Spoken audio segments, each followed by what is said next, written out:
Okay, it's story time, y'all.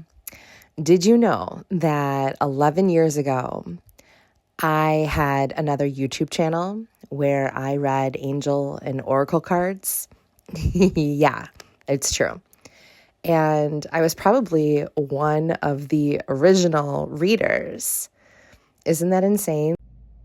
Now, I look back at that video and I think one part of me says, Steph, where would you be if you would have continued with those readings? Like, you were one of the first readers on YouTube. What would have happened if you would have just continued? And part of me kind of wants to kick myself. But then another part of me says, oh no, girl, no. You weren't ready. You weren't ready. You got the ball rolling, but you needed the last decade or 11 years to travel the journey, right? It's all about the journey. It's not about the destination. And my message back then was to help and inspire people.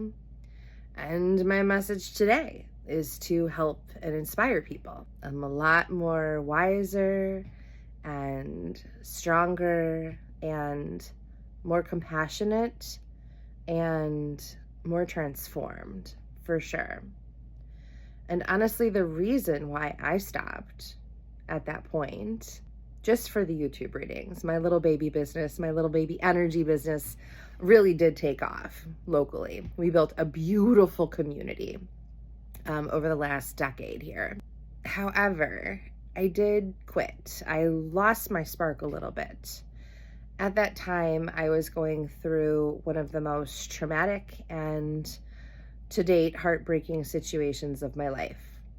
I was going through a divorce. It was a very difficult situation, and it was difficult navigating that, over the past decade plus. I've done a lot of healing. I've done a lot of transformation personally and professionally. And one of the biggest things I can say through that was I was very angry and bitter. I definitely took the position of the victim mindset for a long time. And it just perpetuated that anger and that bitterness and that resentment.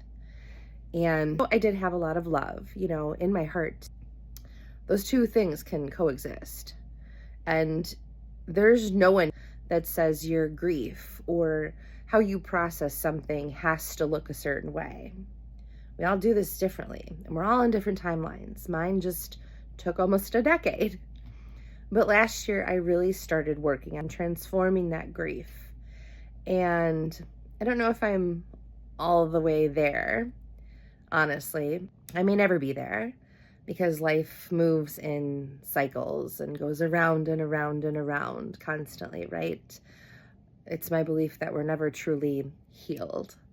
We're just continually working at things, chipping away at it with wiser mind and a more compassionate heart. And that's where I'm at. And so I've been able to transform these, that victim mindset, that resentment, that bitterness. I don't know, maybe I'm at 90% or so, but I look back at that channel. I feel for her, and I just look, and she hasn't gone through so many things that would make her who I am today. And that would allow me to share these little nuggets of wisdom with you in the hopes of inspiring someone out there that hears this message. So keep going. Even if you stumble along the way, remember, it's not about the destination, it's about the journey of becoming you.